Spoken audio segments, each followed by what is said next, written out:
मैं हूं आबिद हुसैन शेख। आपका खैर मकदम है 4 टीवी न्यूज। कर्नाटक एक्सप्रेस में 10 मंजिला इमारत ढेर, 2 हलाक 12 घायल, मलबे में और भी मजदूरों के फंसने की आशंका।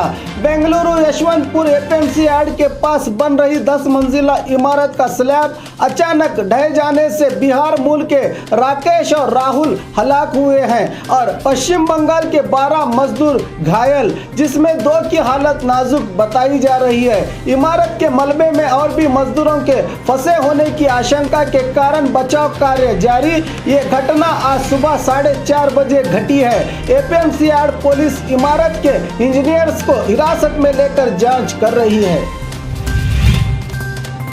बीजापुर मतक क्षेत्र से कुल 17 उम्मीदवार मैदान में, 28 नाम पत्र दाखिल। राज्य में 17वें लोकसभा चुनाव के लिए दूसरे चरण का मतदान 23 अप्रैल को होगा, जिसके चलते आरक्षित मतक क्षेत्र बीजापुर से कल नाम पत्र भरने के आखिरी दिन कुल 7 उम्मीदवारों ने अपना नाम पत्र भरा। इसकी जानकारी देते हुए चुनाव अधिकारी ने बताया कि बीजेपी से रमेश जिगजंगी, बीएसपी से श्रीनाथ पुजारी, रिपब्लिक पार्टी ऑफ इंडिया पक्ष से यमनप्पा गुंडाल, जेडीएस से डॉक्टर सुनीता चौहान ने, एपीआई पक्ष से रमेश हल्ली, उसी तरह आजाद उम्मीदवार के तौर पर मरगन्ना होन्नूर, दादा साहेब बागायत और रामप्पा हरिजन ने नाम पत्र भरा।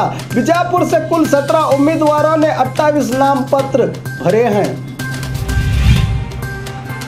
रेल पटरियों के पास मिली महिला की लाश। डोडबल्लापुर के बाहरी इलाका नंदी मोरी रेलवे स्टेशन पटरियों के पास 50 साल महिला की लाश बरामद हुई है। चेहरे पर जख्मों के चलते महिला की शनाख्त नहीं हो पाई है। रेलवे पुलिस ने मामला दर्ज कर लिया है।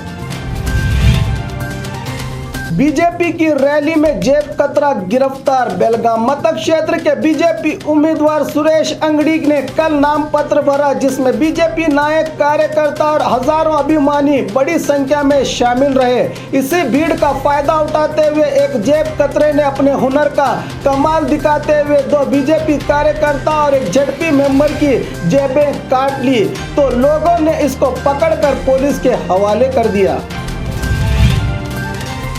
बिजली के गिरने से जल उठा नारियल का पेड़। कल बीजापुर जिले के आसपास फिर से गारों वाली बारिश हुई, जिसके चलते इंडी तालुका के गोट्याल ग्राम के शंभुलिंग पाटिल के घर के सामने स्थित नारियल के पेड़ पर बिजली गिरने से पेड़ में आग लग गई, जिसका नजारा ग्रामस्थों ने मोबाइल में कर लिया कैद। भाइयों के बीच झगड़ा, छोटे भाई ने किया बड़े भाई का बेरहमी से कत्ल। अतनी तालुका हडहलट्टी ग्राम के बागीचे में स्थित घर में यह घटना घटी है। मामूली बात पर 35 साल बड़े भाई तुकाराम सऊदी को छोटे भाई गुरप्पा सऊदी ने पत्थर से हमला किया, जिसके चलते अस्पताल ले जाते समय तुकाराम की मौत हो गई। आयगड़ी पुलिस थाने में मामला हुआ दर्ज। बाइक और बस के बीच टक्कर, बाइक सवार हलाक। बेंगलुरु आंध्रा नेशनल हाईवे पर बेंगलुरु ग्रामांतर जिला होसकोटे तालुका के बंकनहल्ली गेट के पास एक प्राइवेट बस की चपेट में आकर यन होसहल्ली ग्राम के 32 साल बाइक सवार रवि कुमार की मौके पर ही मौत हो गई है। नंदगुड़ी पुलिस थाने में मामला हुआ दर्ज। किसान की आत्महत्या। उत्तर कन्नड़ जिला मुनगोड़ तालुका के मैनल्ली ग्राम के 35 साल किसान मरियानी किस्तु सिद्धि ने अपने ही घर में आत्महत्या कर ली है। इलाके में बदबू फैलने से घटना का पता चला है। लाश पर पाए गए जख्मों के निशानों से कत्ल का अंदेशा जताया जा रहा है। मुनगोड़ पुलिस थाने में हुआ मामला दर्ज।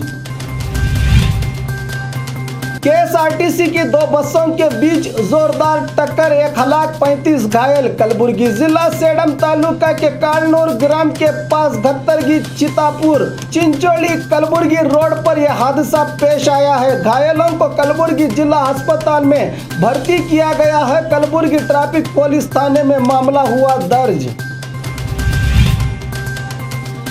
आने वाले दिनों में रमेश जिगजंगी के भ्रष्टाचार को जाहिर करेंगे एमएलसी प्रकाश राठौर। आज बीजापुर के कांग्रेस दफ्तर इंदौर में मीडिया से बात करते हुए एमएलसी प्रकाश राठौड़ ने बताया कि अब तक देश में कांग्रेस पक्ष अपने मैनिफेस्टो के तहत सभी वादे पूरे करते आ रहा है। नेहरू के नेतृत्व में पंचवार्षिक योजनाएं, शास्त्री, राजीव गांधी, नरसिम्हा राव और मनमोहन सिंह के अधिकार में बहुत सारी योजनाएं जारी हुई हैं। इस बार के मैनिफेस्टो के बारे में बताते हुए कहा कि हर महीना 6,000 प्रति परिवार को साल में 72 मिलेगा। इस योजना से गरीबी का खात्मा होगा।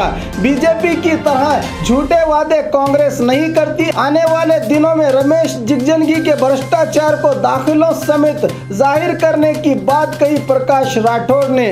इस मौके पर कांग्रेस के कई पदाधिकारी और कार्यकर्ता रहे उपस्थित।